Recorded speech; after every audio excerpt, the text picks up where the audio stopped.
dia.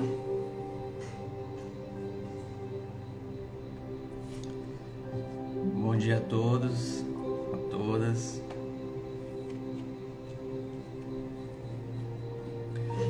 Eu vou aguardar mais um pouquinho enquanto vai chegando mais pessoas para nós podermos começar.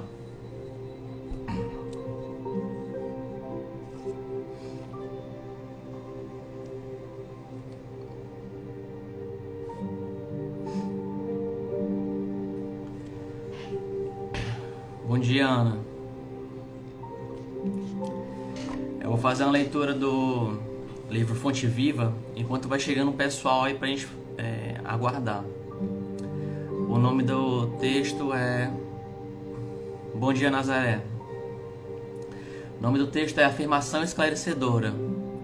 Se a música estiver um pouquinho alta, vocês me avisam no chat para eu poder regular o volume, tá bom?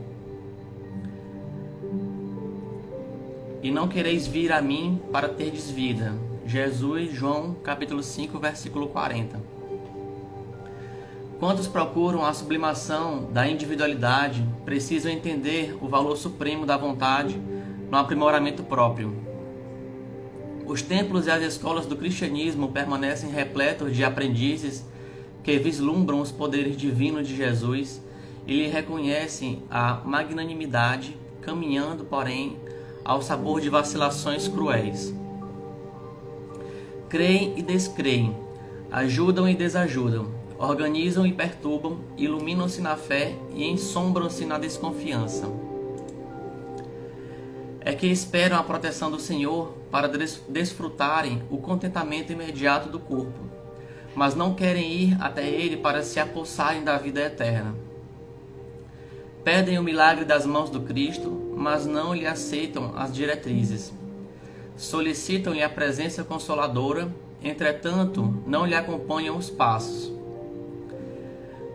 Pretendem ouvi-lo à beira do lago sereno, em preleções de esperança e conforto. Todavia, negam-se a partilhar com ele o serviço da estrada, através do sacrifício pela vitória do bem.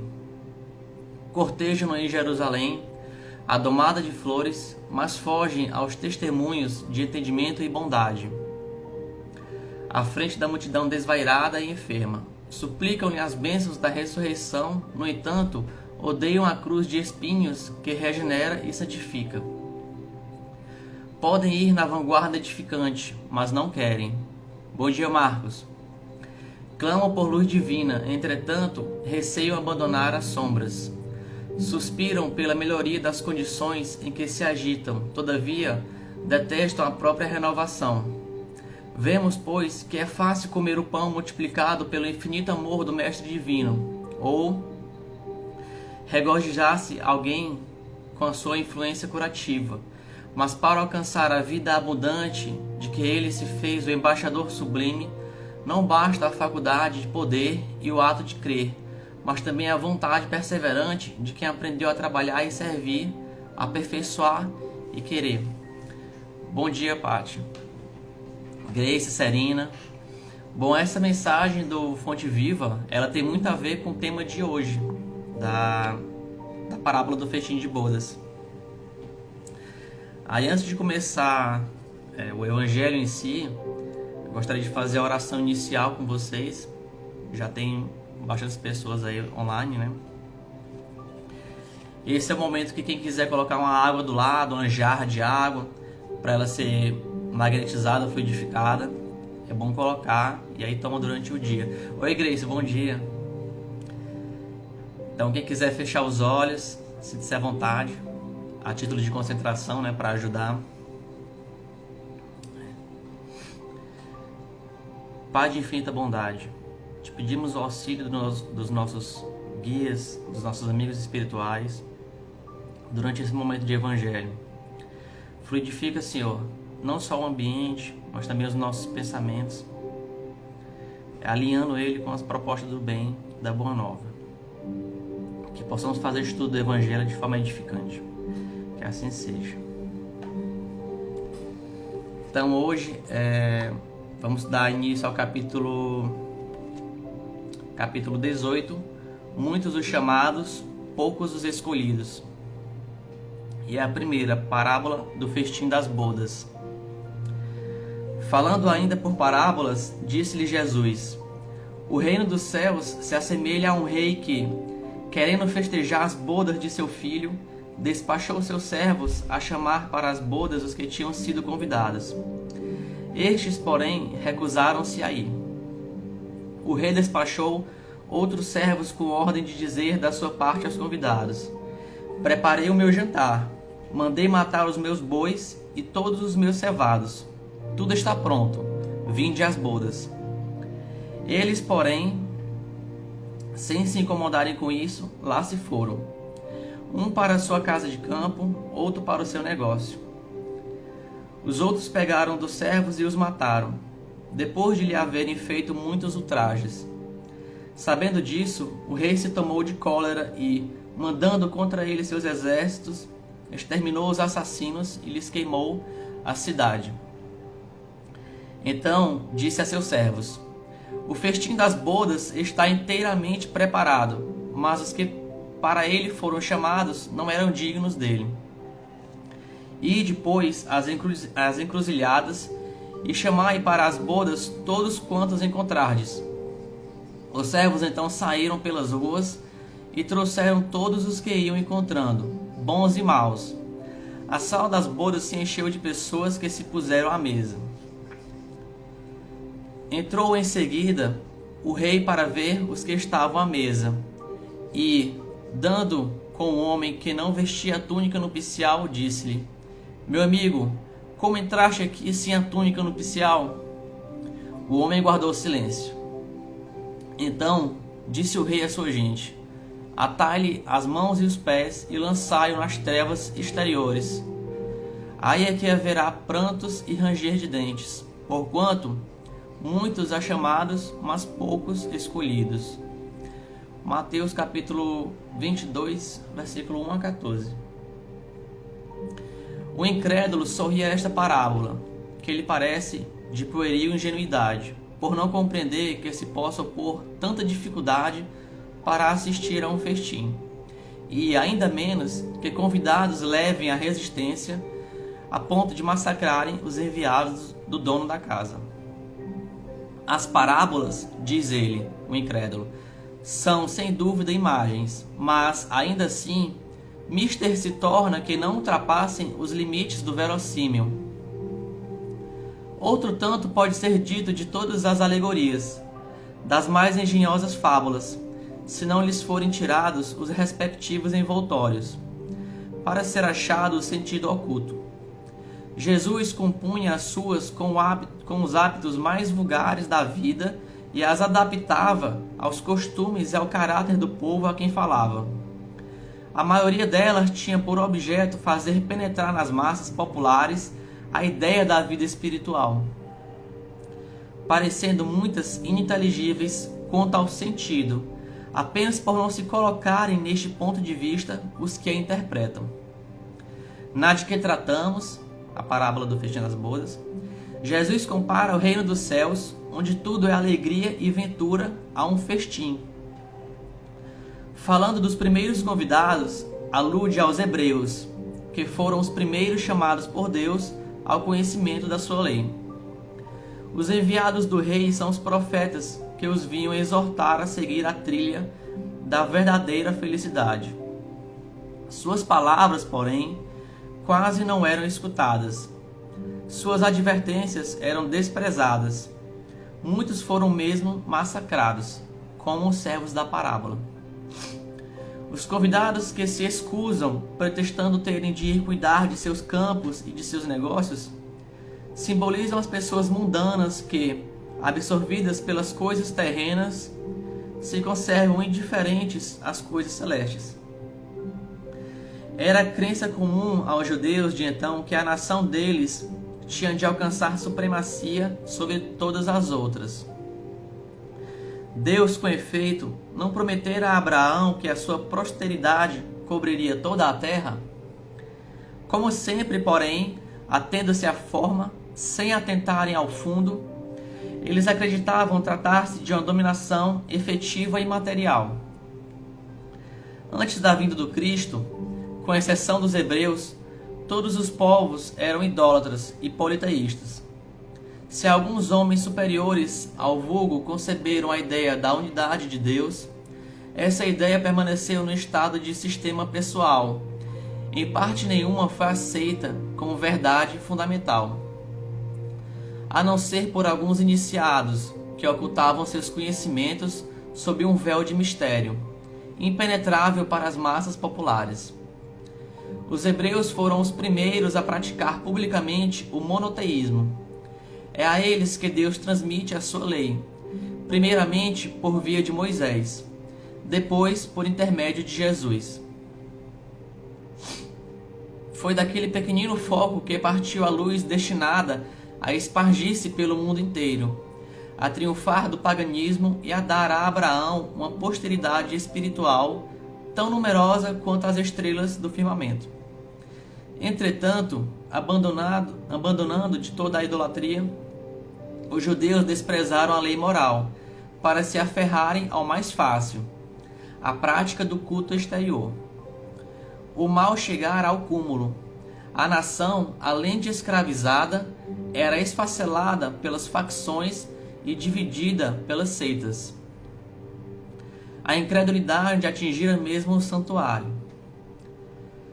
Foi então que apareceu Jesus, enviado para os chamar à observância da lei e para lhes rasgar os horizontes novos da vida futura.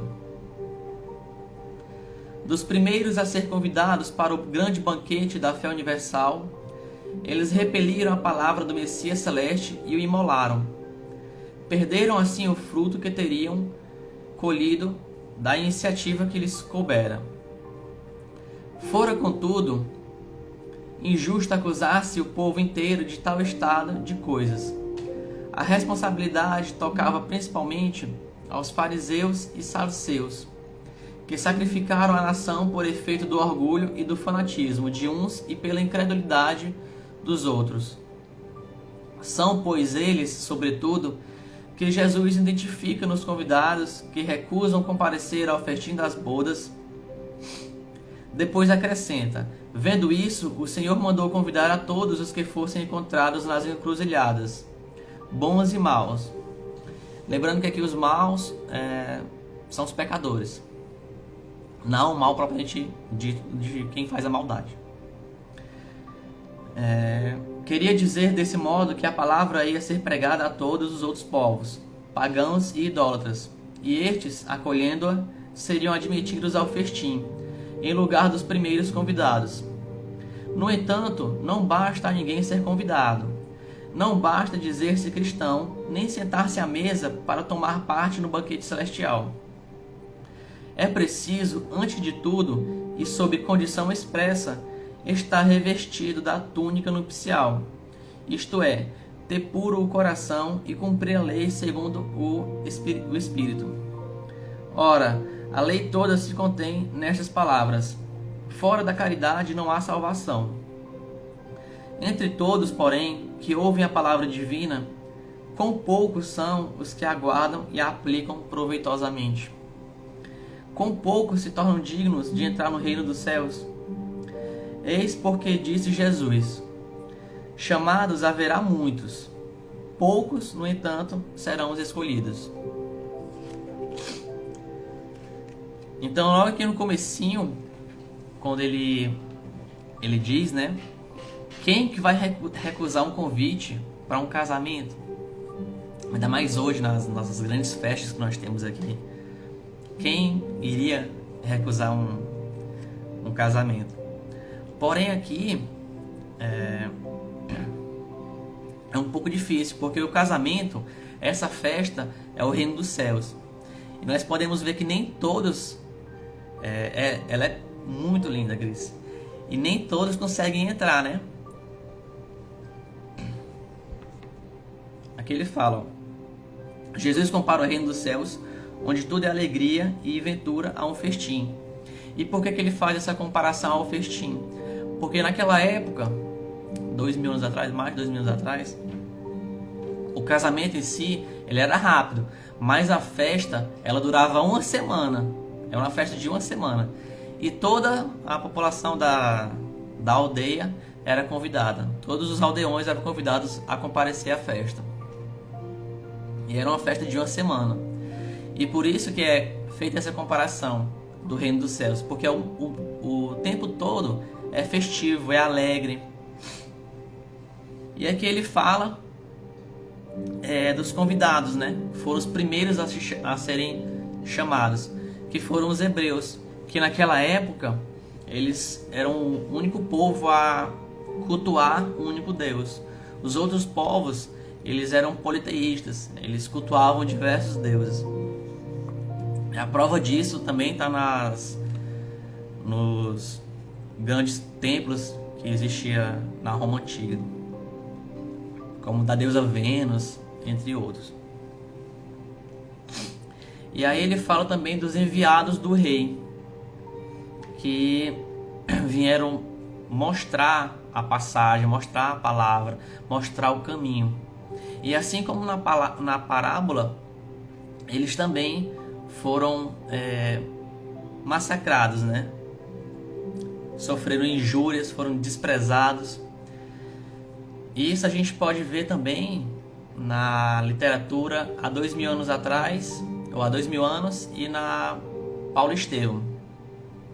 E a gente consegue ver, há 2000 anos ali, a gente consegue ver as preleções de Jesus e como aquilo incomodava os doutores da lei da época. Jesus veio para mostrar o caminho, para mostrar a verdade, e mesmo assim ele era incompreendido. E antes dele também veio outros. Da mesma forma também, além por serem incompreendidos, sofreram o desprezo da população, foram ultrajados, foram massacrados, mortos. E na obra lá do Paulo Estevão, é uma obra que se passa já depois que Jesus é crucificado, e nós conseguimos ver a perseguição aos homens do caminho, que os homens do caminho eram os primeiros seguidores ali da doutrina de Jesus Cristo. E a gente consegue ver que Saulo de Tarso, né, ele fazia essas perseguições aos homens do caminho, até que Jesus aparece para ele. Saulo, Saulo, por que me persegues? E aí depois que ele perde a visão, que ele se encontra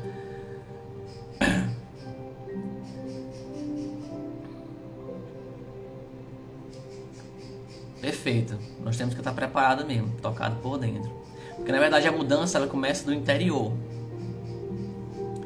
E aí depois que ele perde a visão, que Ananias restaura a visão dele, é que ele consegue compreender as lições de Jesus. E aí ele passa a usar a túnica que é dita aqui na parábola. A túnica, o que é? É você se inteirar do Evangelho, você se inteirar da mensagem do Cristo, você viver isso. E aí depois que ele usa essa túnica, ele consegue compreender com mais amplitude assim, os dizeres da Boa Nova. Aí os convidados que se recusam a ir à festa, aqui na parábola, a pretexto de cuidarem dos seus negócios, dos seus afazeres, que eles comparam as pessoas que são apegadas aos bens materiais, às coisas mundanas, às coisas frívolas, e deixam de lado, acabam esquecendo essa parte do celeste, do divino. E por que isso? Porque era uma crença dos judeus que como eles, o povo deles era destinados a alcançar a supremacia, eles pensavam que quem iria chegar ia impor aquilo com a força, com a forma material, efetiva. E não é bem isso.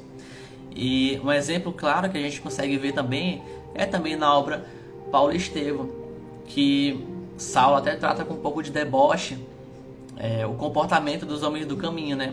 Porque eles são todos pacíficos, calmos, eles têm a paz do Cristo dentro deles, eles vivem o Evangelho, e aquela paz não era compreendida. E ele falava: nossa, então vocês querem ser igual o Nazareno, covardes, que foram para a cruz sem dizer nada, sem retrucar nada. Eles achavam aquilo diferente, era uma coisa que não era aceitável, porque na visão deles, o Messias que ia chegar ia dominar a população, entendeu? Pela forma material. E não foi bem isso que aconteceu.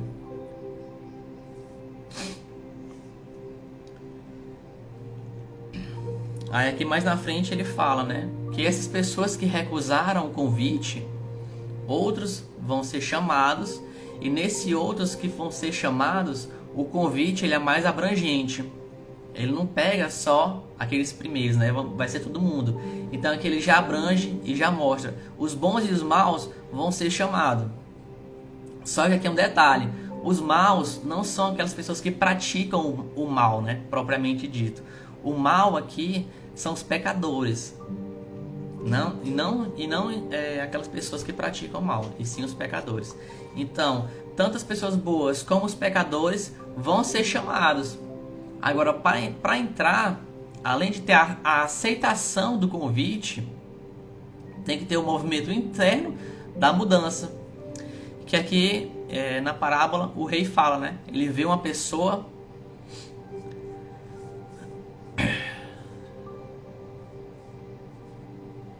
Isso, justamente.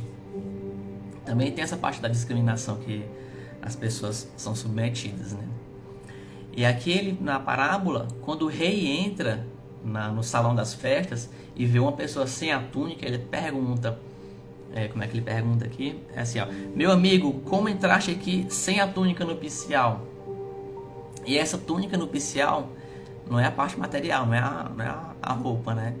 E sim, é você viver internamente o evangelho, você viver internamente a vida de Jesus, seguir a vida de Jesus, entrar pela porta estreita, seguir o caminho da porta estreita. Então não basta você ser convidado, porque isso nós somos convidados diariamente. Todos os dias nós somos convidados a nos melhorar, a ajudar o próximo, a seguir a vida alinhada com Jesus. Todos os dias nós somos chamados. Porém, não basta o chamado.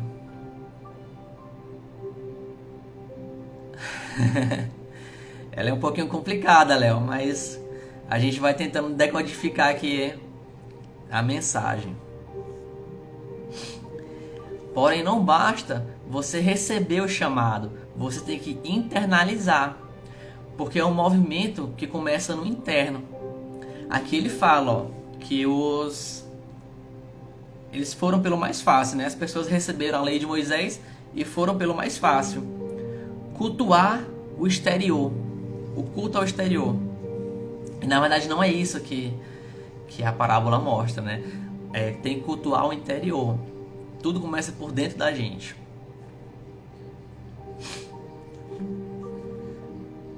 Deixa eu ver aqui. Aí depois ele fala, né? Que tudo se resume, a lei se resume em uma única parábola, em uma única frase, que é: fora da caridade não há salvação. E isso aqui a gente já foi abordado em capítulos anteriores do Evangelho, a respeito da caridade, inclusive mostrando na questão 886 do Livro dos Espíritos, onde Allan Kardec pergunta para os espíritos qual a visão da caridade para Jesus Cristo, e eles nos respondem que é benevolência para com todos, a indulgência para com as imperfeições e o perdão das ofensas. E aí nós passamos a ter uma visão mais ampla da caridade, uma visão mais ampla do que deve ser feito para ter aquele melhoramento pessoal. E aqui ele finaliza falando assim: entre todos, porém, que ouvem a palavra divina, quão poucos são os que aguardam e a aplicam proveitosamente. Então nós diariamente somos convidados a ter essa mudança, mas quão pouco de nós conseguimos de fato modificar os nossos pensamentos, modificar os nossos comportamentos, modificar a nossa parte interior. E essa parte aqui do aproveitamento, né, me lembra muito uma mensagem que a Federação Espírita Brasileira veiculou um tempo atrás, uns meses atrás, de um encontro de Eurípides Barçanufo com Jesus. Na história, Eurípides Barçanufo se desdobra do corpo e ele começa a volitar, né? E aí ele passa um tempo em viagem até chegar num campo verdejante, uma paisagem bonita, bela. E ele vê um homem meditando, né? Aquele homem está rodeado de uma luz sublime, uma coisa muito bela. Aí ele se aproxima daquele indivíduo e quando ele se espanta, ele está na frente de Jesus. E aí, instintivamente, ele já se curva, porque a magnanimidade de Jesus é muito grande, né? Então ele se curva e começa a chorar. E aí, no choro dele, quando ele levanta o rosto e olha para Jesus, Jesus está chorando também. Aí ele pergunta: por que choras, mestre? E aí tem aquele momento de silêncio, Jesus não responde. E aí ele pergunta de novo, né? Chora pelos incrédulos do mundo, pelas pessoas que não acreditam, que não têm fé? E aí Jesus responde: meu filho, eu choro pelos que conhecem o Evangelho e não o praticam. E aí depois disso, Eurípides Barçanufo, ele volta para o corpo dele e passa a viver diariamente procurando ajudar o próximo, procurando, desde aquele momento que ele acorda no corpo, ele passa a ajudar o próximo até o fim da vida dele. Porque aquela mensagem de Jesus chorando, dizendo que chora pelos que conhecem o Evangelho, mas não praticam, não vivem, tocou ele. E é da mesma forma que acontece aqui na parábola do festim das bodas. Muitos de nós somos chamados diariamente. Alguns vão para a festa, mas nem todos usam a túnica, nem todos se vestem da palavra, nem todos se vestem de como deve seguir realmente a nossa trajetória aqui na Terra. E é por isso que Jesus diz: chamados haverá muitos, poucos, no entanto, serão os escolhidos. Então cabe única e exclusivamente a nós, além de receber o chamado, trabalhar para poder entrar no reino dos céus, poder entrar nesse festim das bodas, poder entrar nesse local onde a festa e a alegria é grande o tempo todo. E é isso, gente. Hoje finalizamos aqui o primeiro item do capítulo 18. Muitos dos chamados, poucos dos escolhidos. Para quem chegou já depois de ter começado, o vídeo vai ficar no IGTV e vai ficar também no nosso canal do YouTube. Aí vocês procurem acessar e ver depois para assistir o vídeo na íntegra. Eu gostaria só de fazer a oração final, a prece de encerramento. Quem quiser fechar os olhos, se sinta à vontade. Concentrar um pouquinho na respiração. Inspira, expira. Deus Pai de infinita bondade, te pedimos, Senhor, pela proteção do nosso planeta, para que as mazelas que nos afligem agora, como a doença, as intempéries, possam passar de forma mais breve possível e que delas podemos apenas ter uma breve recordação do que foi. Te peço, Senhor, que abençoe a vida de cada um dos que estão aqui assistindo, os seus familiares, os seus lares, e que possamos seguir durante essa semana com muita paz, calma, serenidade, até o fim das nossas vidas, que possamos seguir diariamente o Teu Evangelho, colocando em prática, dia por dia, a palavra. Que assim seja, graças a Deus. Obrigado, Grace, eu que agradeço pela presença de todo mundo aqui. Muito obrigado, Léo, e a todos que estavam aqui acompanhando, assistindo. Fique com Deus e abraço.